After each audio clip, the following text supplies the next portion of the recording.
Hello, this is Reverend Don Lewis coming to you from beautiful Florida.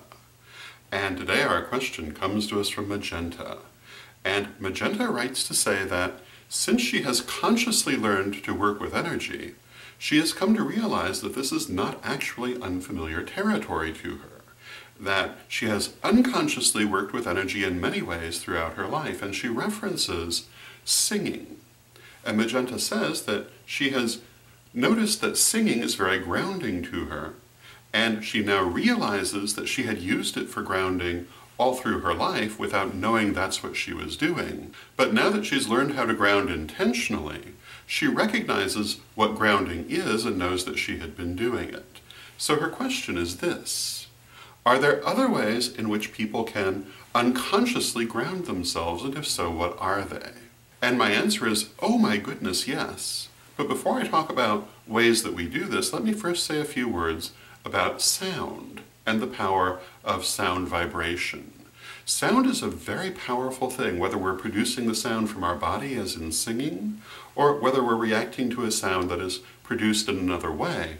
It does have a very powerful effect on the nature of existence and manifestation. So it has a lot of uses in metaphysics that we don't talk about as much as we talk about other things. Most people know, for example, how music can be used to help to induce trance, but it can also be used in certain kinds of healing and for many other purposes as well. So by all means, work with sound and see where it will take you. Toning is a term for a certain kind of working with sound that is produced from the body, related to singing, but I don't know that I'd call it singing. And it has many purposes, particularly in healing, but not exclusively there. Sound can be very important. But having said that, the actual question is about grounding. And how do people ground themselves unconsciously? Well, there are a lot of ways, and probably the most obvious is eating and drinking. And when you go to a ritual, usually there's going to be a feast afterwards, and part of the reason for that is to help people to ground themselves. And of course, when you know how to ground yourself intentionally, that's less important, but it's still helpful. People use many different kinds of foods and drinks unconsciously to ground themselves, and often these are the foods and drinks that you'll see people become addicted to, in part because they're craving that grounding.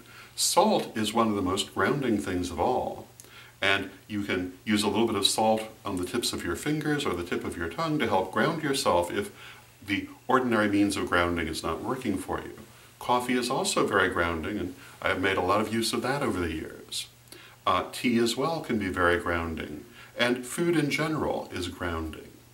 And one of the things that I encountered early in my career in metaphysics was that certain people who taught the psychic arts would advocate not eating or drinking certain foods, and they were mostly the foods that were grounding. And obviously the reason for this was that they felt that the grounding effect was holding their students back from opening. I am not of that point of view, but I come from a different background than these people.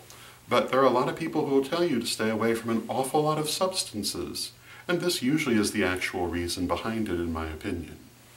What I would say is work a little bit harder to open and a little bit harder to close, and don't use external substances to do it. But in everyday life, people do that unconsciously all the time. In addition to eating and drinking, there are different things that will work for different people. Magenta mentioned singing. Certain kinds of physical activity can be very grounding. Certain things that have emotional or intellectual connotations for the person can have a grounding effect as well. Many different things can be used unconsciously for grounding, but in my opinion, it's much better to learn to do it consciously and do it frequently. Grounding is incredibly important to magical practice, and going back to those people I was talking about who had their long lists of things to avoid, one of the things that you generally noticed about them is they were very ungrounded. And often in those days you would hear about psychics walking a foot off the ground, not literally, but in the sense of being very ungrounded. And they were making every effort to open psychically, but no efforts to ground afterwards. And I cannot too strongly emphasize the importance of grounding. But again, people do it unconsciously in ever so very many ways.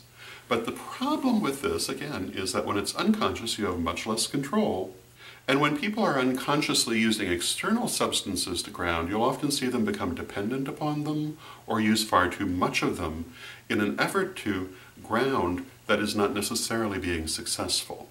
When you learn to do it consciously, it's much more effective in my opinion, and you can do it whenever you need it. But these would be my thoughts on the matter. I hope you find them helpful, and once again we've come to the end of a week's worth of vlogs, and this week we've had the following questions. Inversion of magic from World Peas on Monday. Dear God from Tika Carr on Tuesday. Eye trouble from Irish Gypsy on Wednesday. On Thursday we had Too Much from Reverend Vivian, and of course today we have Grounding from Magenta. Please let me know which one was your favorite. You can vote in the comments section here at Magic TV, or on the Facebook pages where the vlog appears, or you can send it to me by email at donlewishp@aol.com. So please vote, let me know which is your favorite, and I will announce it on Monday. And until next time, may you blessed be. Pray for peace. Pray for love. Pray for stability. Pray for the nation where you live. Pray for the world.